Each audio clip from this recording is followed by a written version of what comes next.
ರೈತರಿಗೆ ಕಳಪೆ ತೊಗರಿ ಬೀಜ ಪೂರೈಕೆ, ತೊಗರಿ ಬೆಳೆ ನಷ್ಟಕ್ಕೆ ಸೂಕ್ತ ಪರಿಹಾರ ಕೊಡುವಂತೆ ಸರ್ಕಾರವನ್ನು ಒತ್ತಾಯಿಸಿ ರಾಜ್ಯ ಬಿಜೆಪಿ ರೈತ ಮೋರ್ಚಾ ಅಧ್ಯಕ್ಷ ಎಸ್ ಪಾಟೀಲ್ ನೇತೃತ್ವದಲ್ಲಿ ನಡೆಯಿತು.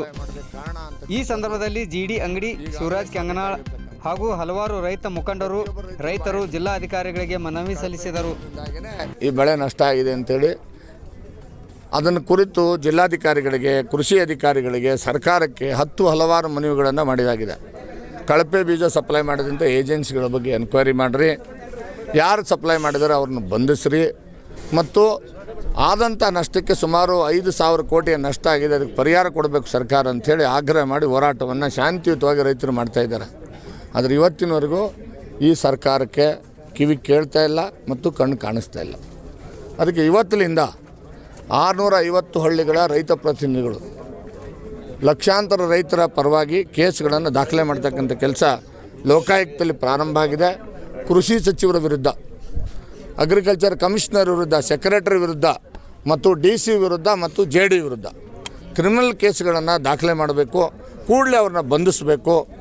ಯಾವ ಕಳಪೆ ಬೀಜ ಸಪ್ಲೈ ಮಾಡಿದಂಥ ಏಜೆನ್ಸಿಗಳನ್ನ ರಕ್ಷಣೆ ಮಾಡ್ತಕ್ಕಂಥ ಕೆಲಸ ಅಧಿಕಾರಿಗಳು ಮಾಡ್ತಾಯಿದ್ದಾರೆ, ಕೃಷಿ ಸಚಿವರು ಮಾಡ್ತಾಯಿದ್ದಾರೆ.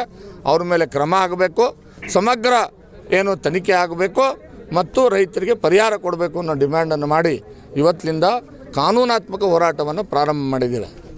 ಇದಲ್ಲದೆ ಸೋಮವಾರದಿಂದ ಗವರ್ನರ್ನ ಭೇಟಿ ಆಗೋದಕ್ಕೆ ನಾವು ಪ್ರಯತ್ನ ಮಾಡ್ತಾಯಿದ್ದೇವೆ.